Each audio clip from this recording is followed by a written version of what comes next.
اگر ہم مناسل قوم اس کو اگر یہ اپنے ساتھ ہمیشہ کے لیے جب تک کہ اس کی ویکسین ایجاد نہیں ہوتی تب تک ہم اگر کیئر کرتے رہیں تو میرا خیال ہے کہ پاکستان خوش قسمت ان ممالک میں شامل ہے جہاں کرونا کے اتنے زیادہ نقصانات نہیں ہوئے as compare to the rest of the world. جس طرح امریکہ میں کتنی صحت کی سہولتیں تھیں, اس میں تو میں سمجھتا ہوں جس طرح سے شروع میں بات جب ہوئی ووہان سے چلی تو اللہ کو تکبر بھی پسند نہیں ہے. جب صدر ٹرمپ نے اور گورنر نیو یارک نے کہا کہ ہمارا جو صحت کا نظام ہے وہ بہت زیادہ اپ گریڈ ہے تو ہم اس پر قابو پا لیں گے, لیکن ہم دیکھیں سب سے زیادہ متاثر 1,70,000 وہاں کیجویلٹی ہوئی اور پھر دنیا میں سب سے پہلے. آپ نے بالکل صحیح کہا کہ بطور مسلمان ہمارا یہ عقیدہ بھی ہے اور یقین بھی ہے کہ زندگی اور موت اللہ کے ہاتھ میں ہے, لیکن چونکہ ہم مسلمان ہیں ہم یہ بالکل ہمارا اعتقاد ہے کہ اللہ تعالیٰ سے جب ہم صحت کی دعا کرتے ہیں. اس کے ساتھ آپ جڑی ہوئی آپ کو بے روزگاری جی آپ دیکھیں کہ دنیا کا سب سے جو ہے نا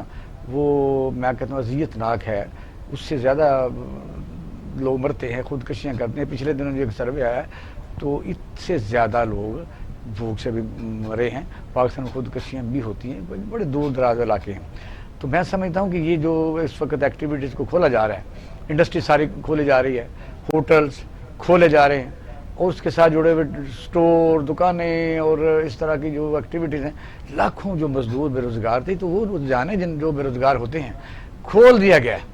اور ایک ڈیمانڈ بھی تھی کہ اس کو اب آگے چلانا چاہیے, لیکن کیا کیا جائے کہ اس کو ابھی بھی ڈر تو ہے کہ بھی خطرہ ٹلا نہیں, تو کیا کرنا چاہیے؟ اقبال صاحب بالکل صحیح کہہ رہے ہیں. دیکھیے پاکستان کی جو اکانومی کی صورتحال ہے, جو ہماری معیشت ہے وہ دنیا کے ڈیولپ کنٹریز یا دوسرے ممالک کی نسبت بہت زیادہ پسماندہ ہے اور ہمیشہ اتنا زیادہ نقصان نہیں ہوا جتنا کہ پوری دنیا کی ہوا.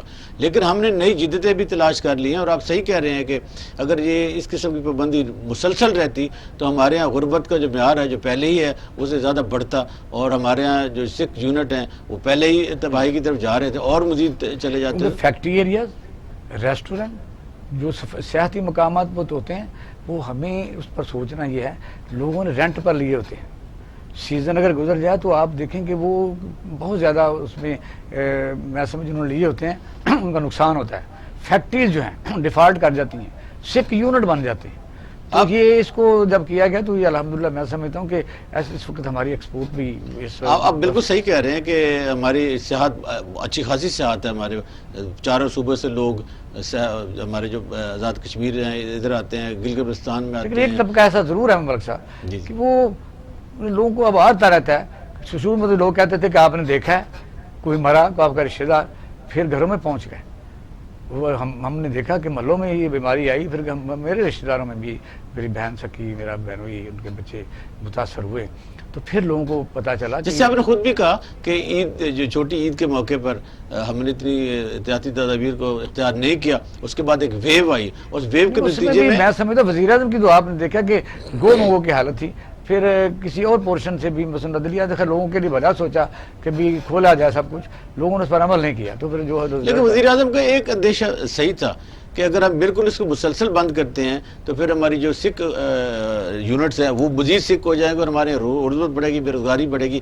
اس کو کور کرنے کے لیے اسمارٹ لاک ڈاؤن کا جو کنسیپٹ تھا وہ ایک حد تک کافی حد تک کامیاب رہا ہے, اور میرا خیال ہے کہ اس چیز کو حکومت کو اپریشیٹ کرنا چاہیے. ریلوے, میٹرو, تمام transport, inter district, inter provincial وہ بھی کھول دی گئی ہیں.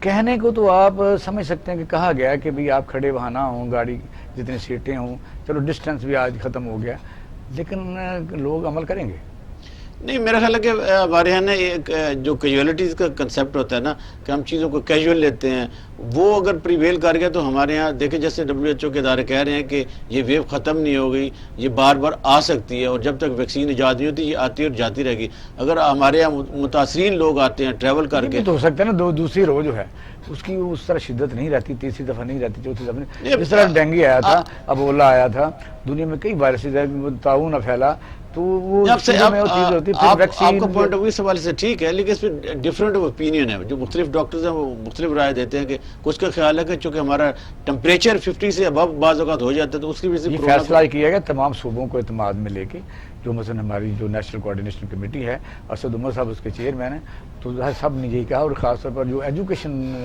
انسٹیٹیوشنز ہیں